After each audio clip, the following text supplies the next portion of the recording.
made it so it's like way up there. I'll begin with a word of prayer. Heavenly Father, we thank you for this day. Again, Lord, I thank you for the students. Just pray to help us to understand a little bit more about modules today, Lord. In your name I pray. Amen. All right, so I introduced the idea. So just to give you a generic feeling for where we are and where we're going. Well, of course, the next class, there's a certain unpleasantness that has to happen, right? But ignoring that, pesky thing called a test. But once we're past that, we'll get back to modules again. Excuse me. And so we're just kind of going through some generics, in some sense, the abstract linear algebra, right, of the module theory. Eventually, we'll have our fill of this, all right, once we hit tensor products or so. And then I'll turn sort of more towards a computational bent. And we'll try to look at, most likely we'll try to look at some of the structure theory. In particular, hopefully take another fresh look at the Jordan form and all that. All right, anyway, I should continue on here. So today, we're still in section 6.1. And at this point, we have begun our discussion of representations. So section 6.1, of course, of Rotman's Advanced Modern Algebra, volume 2. And what was our definition of representation? A representation of a ring R is a ring homomorphism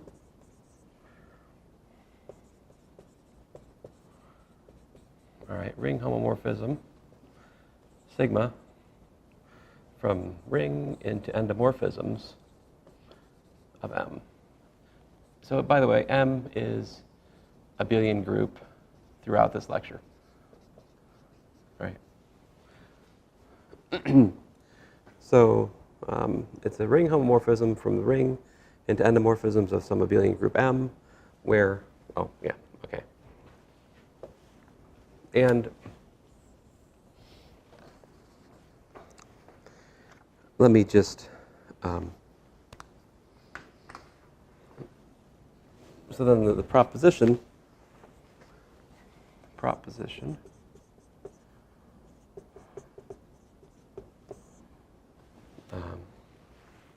6.14 in Rotman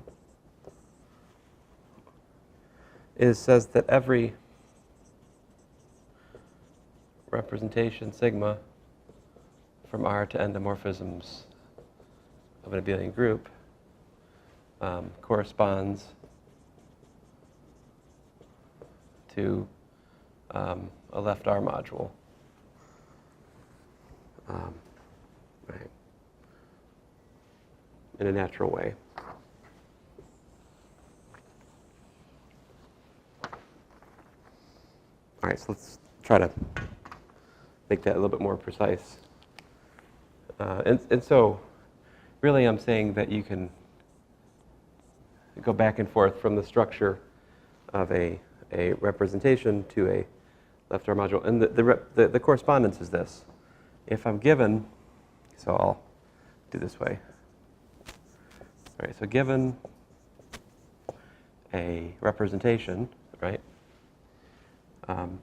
then here's the notation he uses. So we'll say sigma of R, we'll use the notation sigma sub R for that, much like we do with like a sequence, right, the sub-function notation.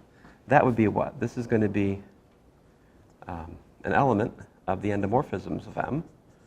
What does it mean to be an endomorphism of an abelian group?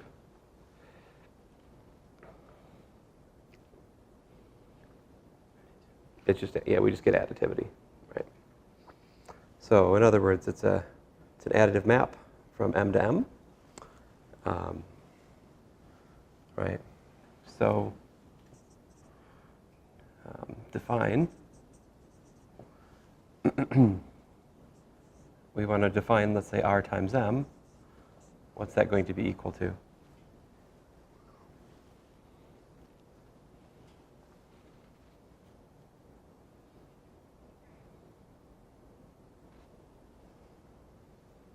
how should we define R times M then? We want that to be a, what's a left R module? So we do sigma sub R of M. Yeah, sigma sub R of M.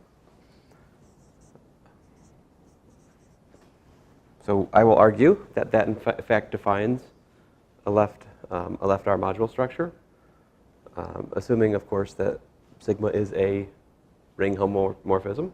All right. And then, but I don't want to get into those details just yet. All right. And the converse direction, right? Given a left R module, right? Construct for each R in R, the map sigma of R in endomorphisms of M by the rule, what's the rule? Sigma R acting on M equals to what?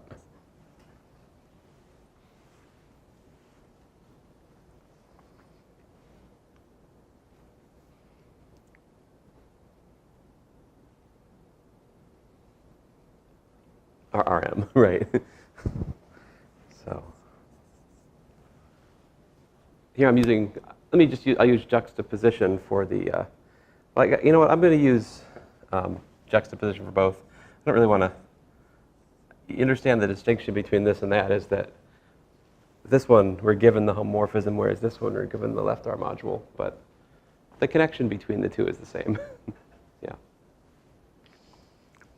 Okay, so for the forward direction, what do we have to check?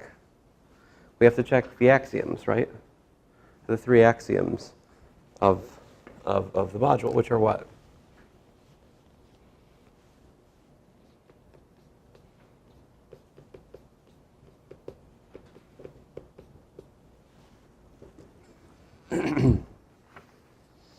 So R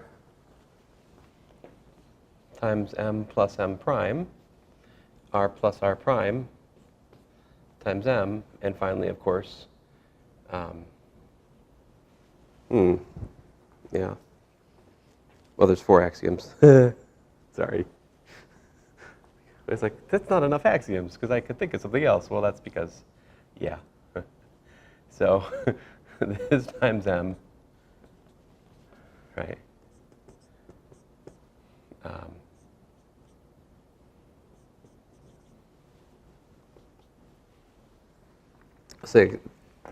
Okay, so in the forward way, this would be sigma R, right? M plus M prime. But again, sigma R is what? It is a endomorphism of M, so we have additivity. So we get sigma R of M plus sigma R of M prime, which is Rm plus Rm prime. And that's axiom 1. And the other axioms follow pretty similarly, but I'll write them down. So this would be sigma, and I'll use the other notation, R plus R prime, acting on M, right? But do we have additivity in the R? Why do we have that? It's a ring homomorphism, right? Which means it's additive, it's multiplicative, it sends 1 to 1. Here we need the additivity of the ring homomorphism. In particular, this is sigma of R plus sigma of R prime, acting on M, right? Which of course simplifies to Rm plus R prime M. Because then additivity of, the definition of addition of two functions, it's pointwise. Like this step I skipped. Fine.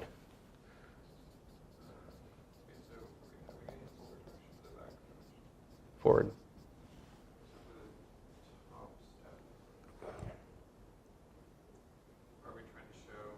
We're given, yeah. Oh, I gotcha. We're given that sigma of R is an endomorphism of M, which is to say it's additive. Right. So, we're given the sigma of, oh, okay. yeah, any sigma of R for any R is an endomorphism of M, which is to say it's additive. Also. Okay. And yes, sigma is also a ring homomorphism. I mean, sigma itself is also a ring homomorphism, where we're and so it's taking addition of the ring to addition of maps, multiplication of the ring to the composition of maps, multiplication by 1 in the ring to the identity map on M. That's the representation doing. Okay, so this one, of course, would be something like sigma of what? R prime acting on M, but that is sigma of R prime acting on M, which of course is R prime M, which is what we want. Again, using that multiplication in the ring maps to composition of the endomorphisms. Right? That's the homomorphism. And then finally, sigma of 1 acting on M is equal to the identity on M acting on M, which is, by the way, M. So yay. That's the forward implication. The reverse implication, we have 4 things to check, right? So the other direction,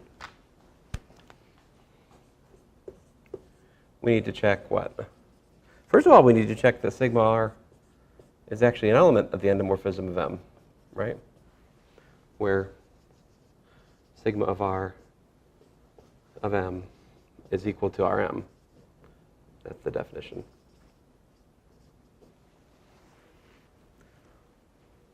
But that's pretty simple to do, right? Look at M plus M prime. What do you get?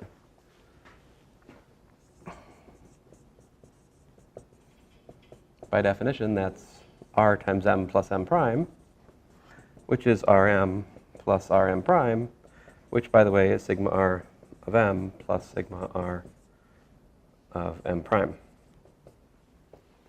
Thus, sigma R from M to M in and M, where sigma R is, by definition, sigma of R. Okay. And then, of course, you need to check what? You need to check that sigma R is actually, well, that shows that the map, that the representation is into, right? That the sigma is actually landing into the endomorphism zone. Now you need to check that the sigma is actually a ring homomorphism, right? So we have to check, for example, is sigma of R plus R prime acting on M, what's that equal to? And sigma of R prime acting on M, and sigma of 1 acting on M. So this is, of course, equal to, supposed to be equal to sigma of R plus sigma of R prime acting on M. And this should be, of course, sigma of R composed with sigma of R prime acting on M. And this, of course, should just be M. And these should hold for all M. All of these 3 things holding for all M in the abelian group, that's what's needed to make sigma a ring homomorphism, right? That the product of the ring transforms to the corresponding products in the composition, the ring structure defined by composition of endomorphisms of M, right? That's what we're saying. That's what a representation is. It changes the ring multiplication to composition of functions of the endomorphism, changes ring addition to addition of functions, addition of the endomorphisms of M. Like I said, it changes the multiplication by 1 in the ring to the identity map in M. That's what the representation does. And I won't even write that. It's the same calculation we just did, right?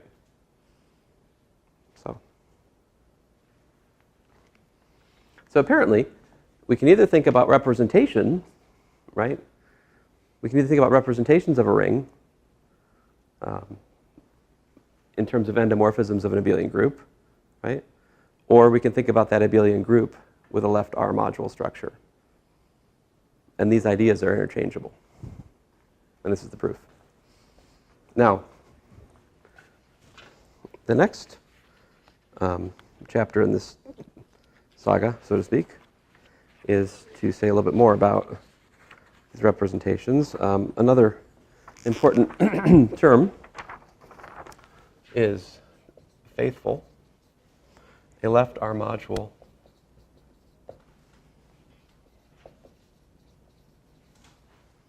is faithful if for all R in R, whenever Rm equals to 0, for all m in M, we have R equals to 0.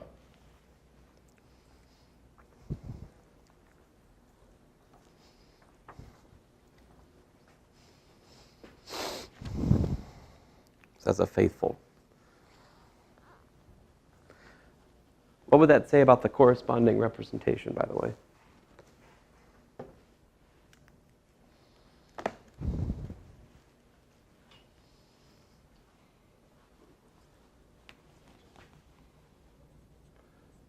This says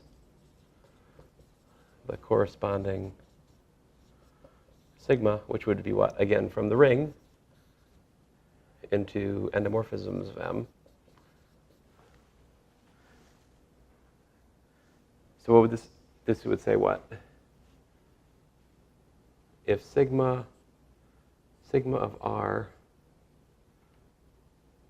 of M is equal to 0 for all M in M, that of course would imply that sigma of R is equal to 0, right? Which would imply that R is in the, yes, injectivity, very good. R is in the kernel of the representation, right? So it would say that this is another way of saying the representation has 0 kernel, which, as you guys have told me, is to say that the representation is injective, right? Excuse me. Okay. Now at this point, we are introduced to a rather interesting set of ideas, where he now gives himself license to pretty much ignore right modules. All right, and so the next about half page is devoted to the study of what's called the opposite ring. Okay, so it's a very cute thing, but you can take any ring and define a corresponding ring by just reversing the multiplication. This is called the opposite ring. And so here, I'll give you the definition.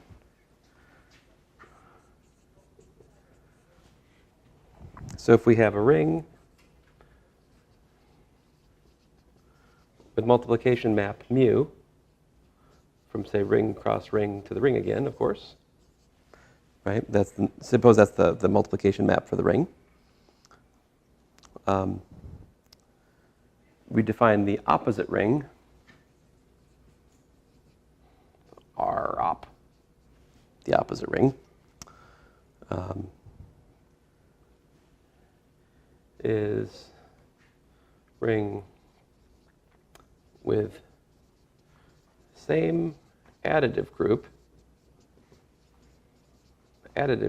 structure as R, but the multiplication is how? Mu op, R cross R.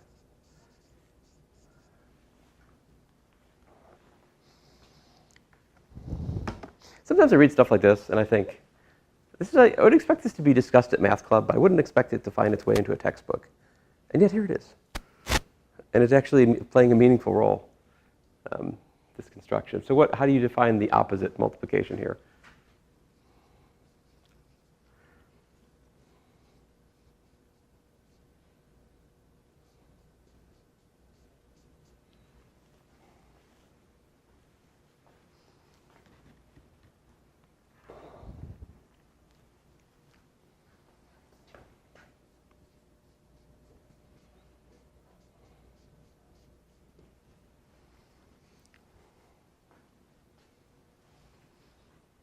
Yep. So as he says, we have merely reversed the order of multiplication. It's straightforward to check that R op is a ring. And it's also obvious that the op of the op is the ring again. So in other words, R op is R.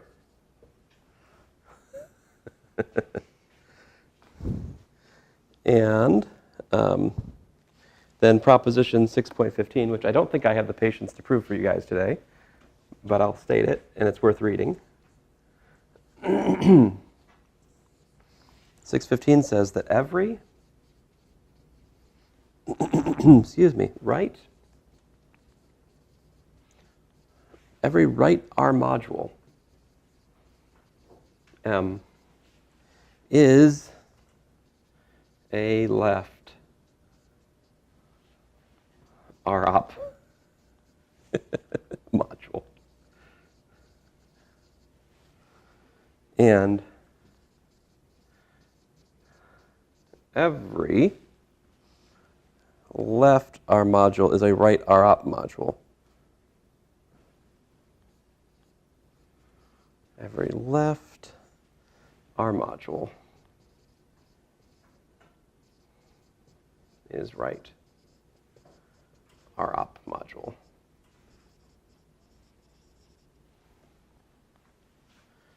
Right R module, left R op, left R module, right R op module.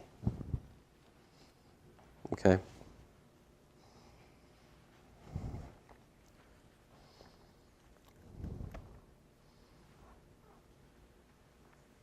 When is R equal to R op, by the way?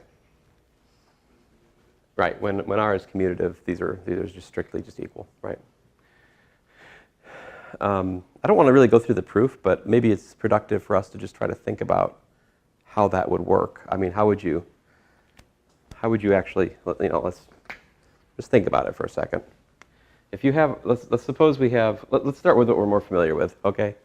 Let's just pick on this piece right here, all right? Suppose you have a left R module, right? Correct? So you have suppose you have a left R module. Rm given, right? So in other words, you can take pairs R and M, and the module structure tells you can multiply R times M, right?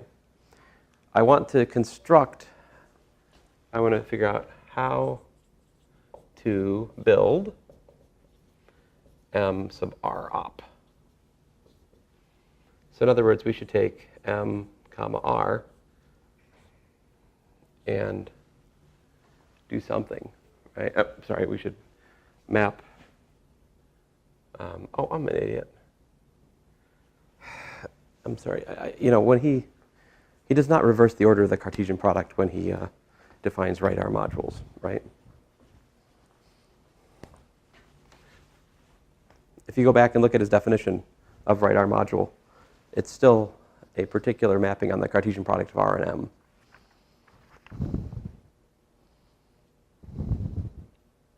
Oh, no, I'm wrong.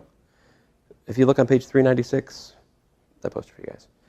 He actually does look at M cross R, a right R module. Is that for all right R modules? It should be M cross R op in this case to M again. That should be the, let's call this thing star, right? So I want to figure out how to take M comma R and map it to M star R.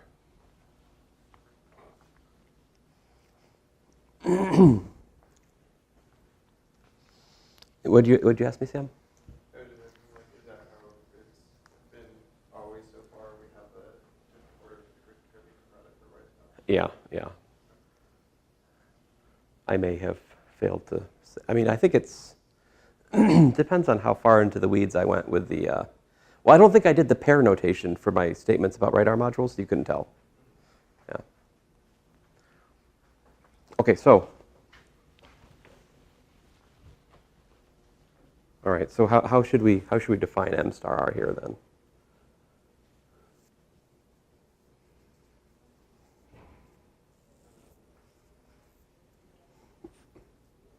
I mean, I think logically we're bound. There's only one thing we can say here, really. RM, yeah. And then to see how that works, it might be productive to just look at one axiom. What's the most interesting axiom in terms of oppositeness? Probably, perhaps this one, right?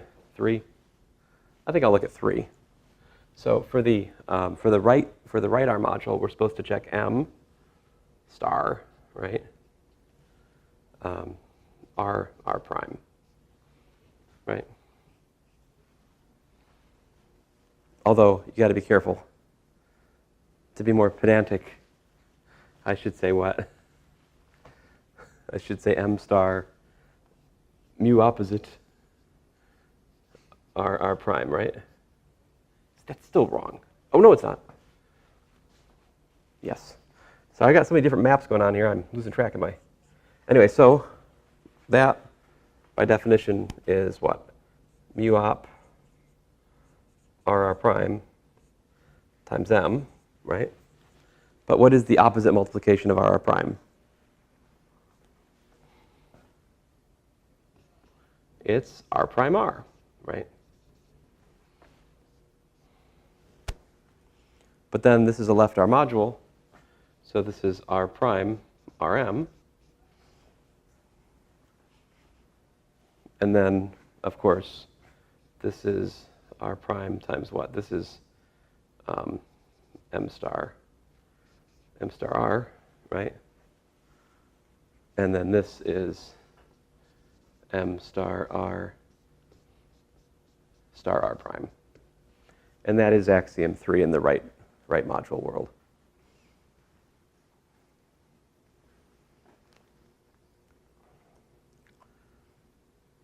This is actually a pretty important idea if you want to think about in mathematics.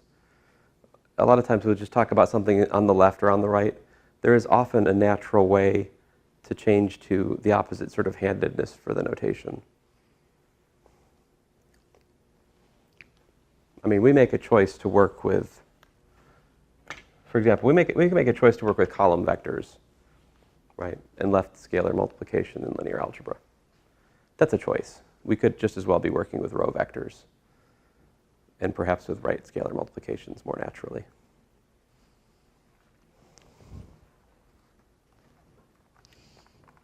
Okay, but anyway. So, yeah. So what this means is that any theorem about left R modules as R varies over rings is also a theorem about right. I mean, in particular, a theorem about left R op modules is actually also a theorem about right R modules, right? So if we studied properties of modules over generic rings, left R modules, then we've automatically covered right R modules, because generic rings will, cover the opposite ring. But anyway, so it suffices to just look at left R modules going forward. All right, let's move along here. He says, he gives an example of an anti-isomorphism. Do you guys know what an anti-isomorphism is? It's an isomorphism that, rather than preserving addition multiplication, it reverses it. Uh-huh, exactly.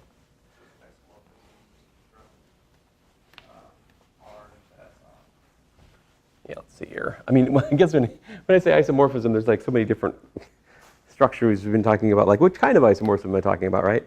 I'm talking about an anti-ring. I mean, he says sigma. But I think you're exactly right, Sam. Just context for rings.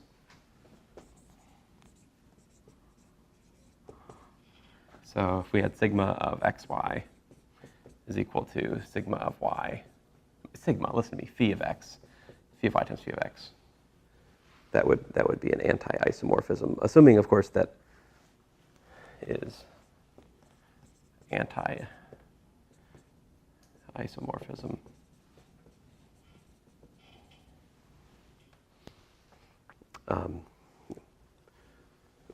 And here, an additive bijection.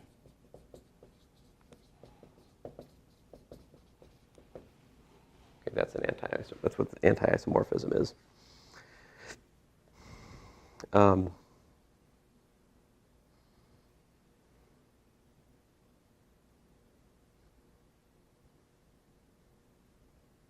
What's the point of an anti-isomorphism? So it's only anti-multiplicatively?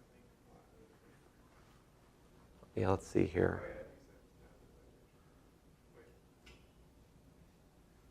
I mean, would that be?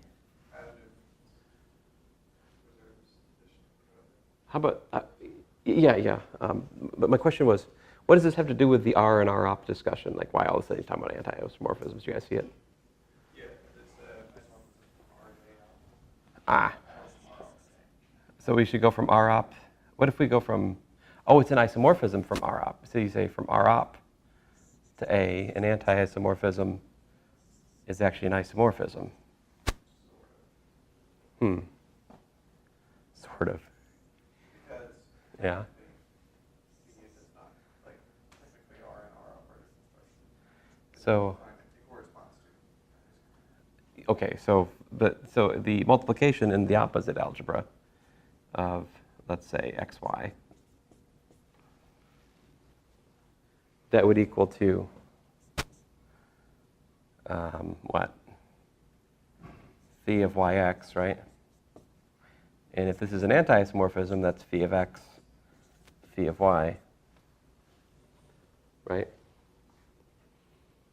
So I think you're right, Sam. I think it transforms, it preserves the multiplication in the opposite algebra, right?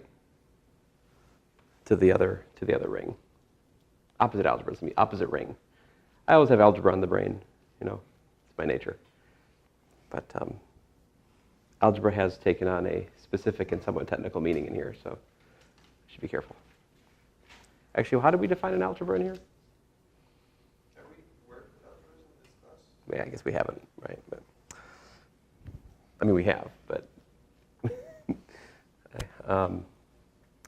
okay. Anyway, yes, and then his proposition that comes shortly after this, which I'll just write down for you guys, is simply this: if a ring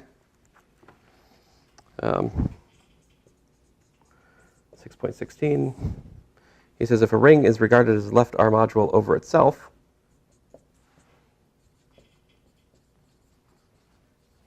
regrad. My spelling is degenerating here more than usual. If we regard M equals to R, right, as an R module, left R module, right, then there exists an isomorphism of rings, in particular, the endomorphisms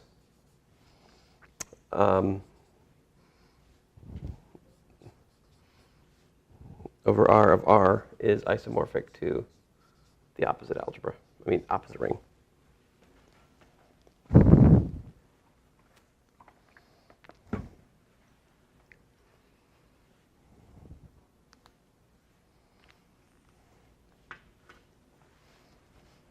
What does this notation n sub r mean?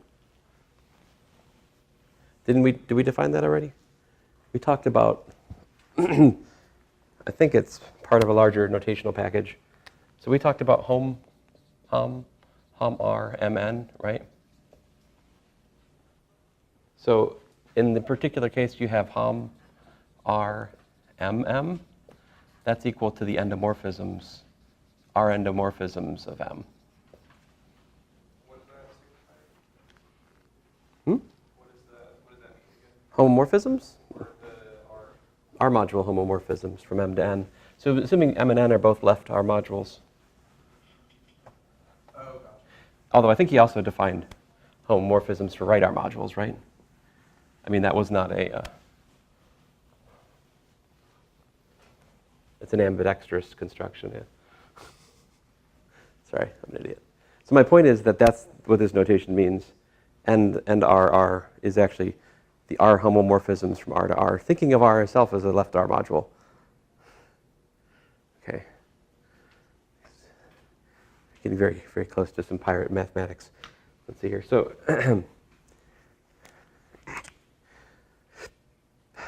and so you'll appreciate the proof here. I mean, you should start to recognize this construction. It's everywhere.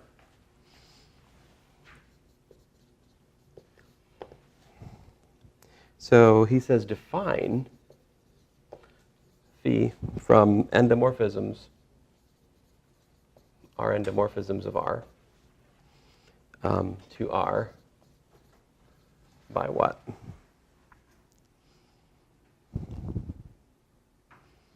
He says by phi of f. So how are you going to get a ring element in an interesting way from a endomorphism of a ring? What would you do?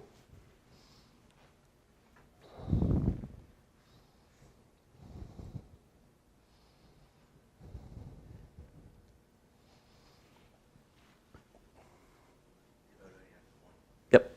Yep. Indeed. So at least it's into R, and then we're claiming it's. I think we're going to claim that that is in fact that's an isomorphism of rings. It's an isomorphism from endomorphin and RR to ROP. So I guess it would possibly be an isomorph. I'm just talking about R having. I mean, R is an additive group, right? So it's an additive bijection to R, which preserves the multiplication from N to R to ROP. I think. Let's check, right? Let's work it out. What do we need to check? Is this a bijection?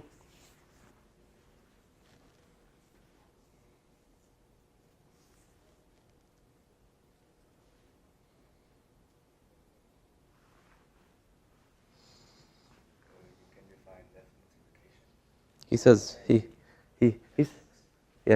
says it's routine to check that it's an isomorphism of additive abelian groups. So it's routine. It should be easy for us. How do you check that this is an isomorphism of additive abelian groups? In other words, y is phi of f plus g. Well, that's f plus g of 1, which is, by the way, f of 1 plus g of 1, which is, by the way, phi of f plus phi of g. All of a sudden, I think we find his statement that it's a homomorphism of abelian groups is, in fact, routine, yes. Now you believe it, right? Why is it so bijective?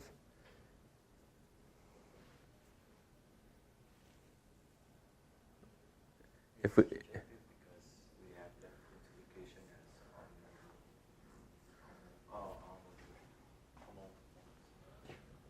I guess if you could write, can you write down, if it's a bijection, we should be able to write down the inverse, right? Could you tell me what the inverse is? What's phi inverse of R? It's just what you just said. So this, I need to define, I'm trying to define a endomorphism of R, right? So I need to say how that acts on X, let's say. So you said use left multiplication, right? I mean, correct. So, right, so I think Rx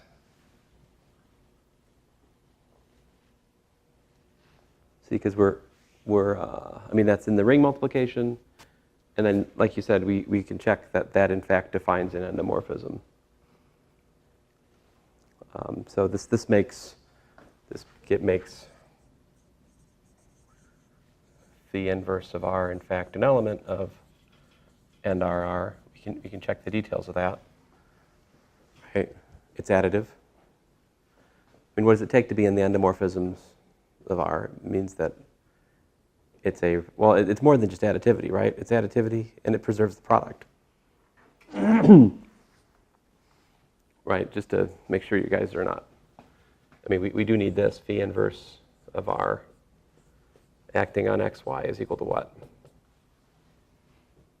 Well, it's rxy, right? But that's rxy, which is what? Phi inverse phi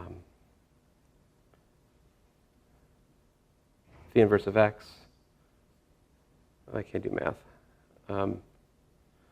sorry guys, phi inverse R acting on X, right?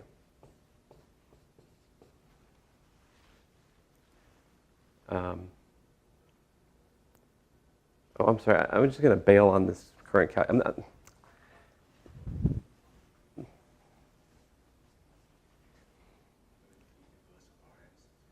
I've lost track of what I'm trying to show. I want to show that it's what? Yeah? Right.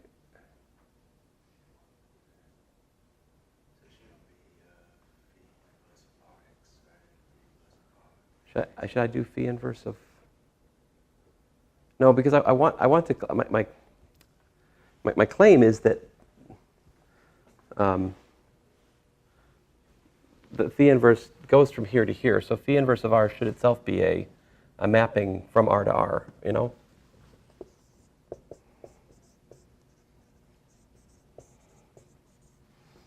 And that mapping should satisfy the properties of an endomorphism of R.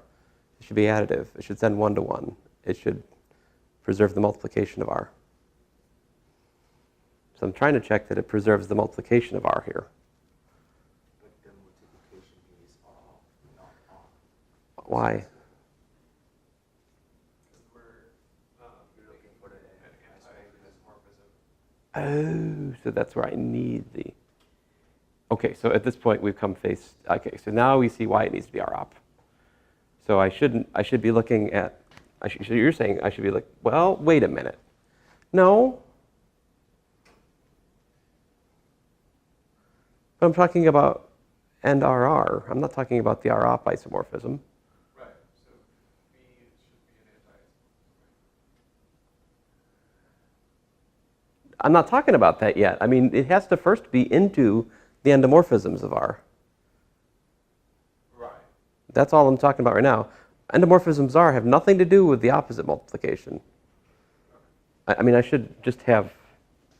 But you mean, like, opposite,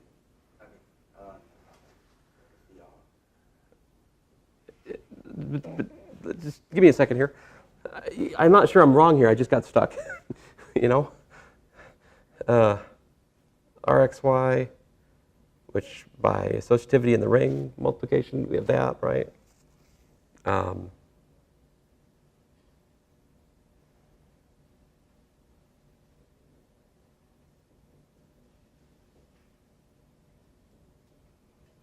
So this would be what?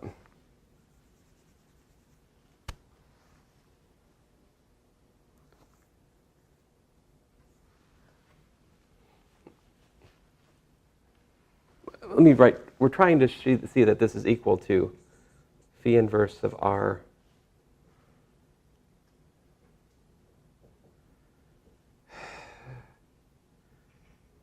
of X times phi inverse of R of Y. I think that's what I'm trying to show.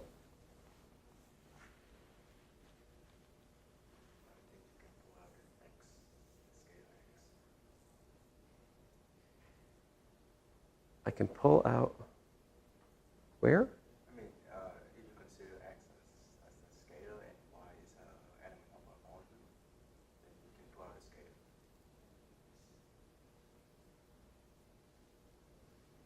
So phi inverse of R xy must be equal to X times phi inverse of R y for it to be an endomorphism of Y.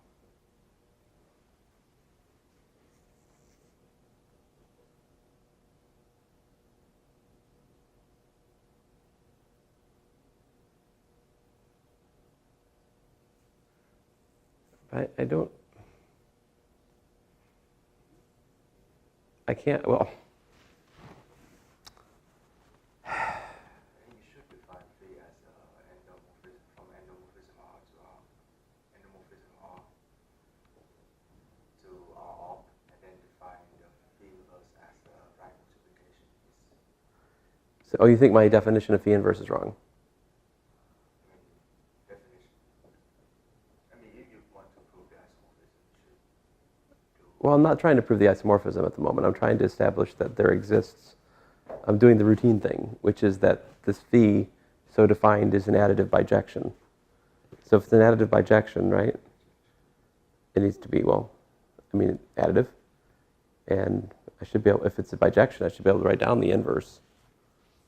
I guess maybe just change it into program multiplication because we would prove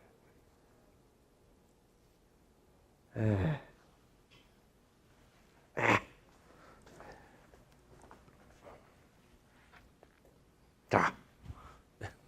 Time flies when we're having fun, yes. Well, this was most annoying. Well, his proof is on, he uses his routine to check it's an isomorphism of additive abelian groups.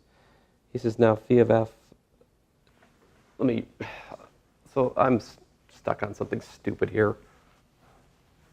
And I don't believe you guys because I think you're thinking about a separate question than the one I am, but maybe it's just me.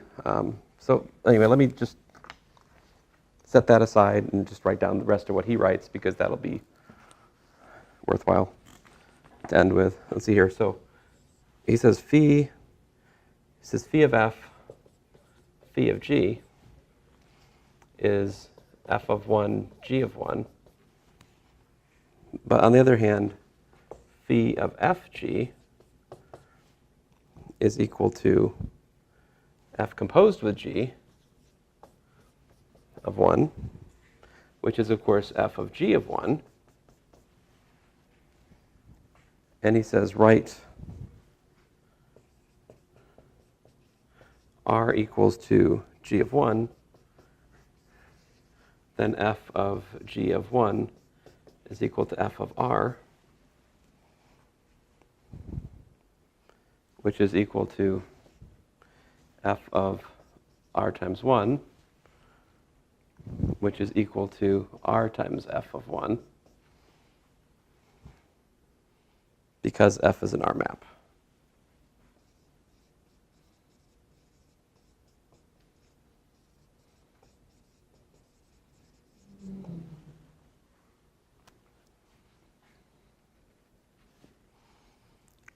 Therefore, phi of fg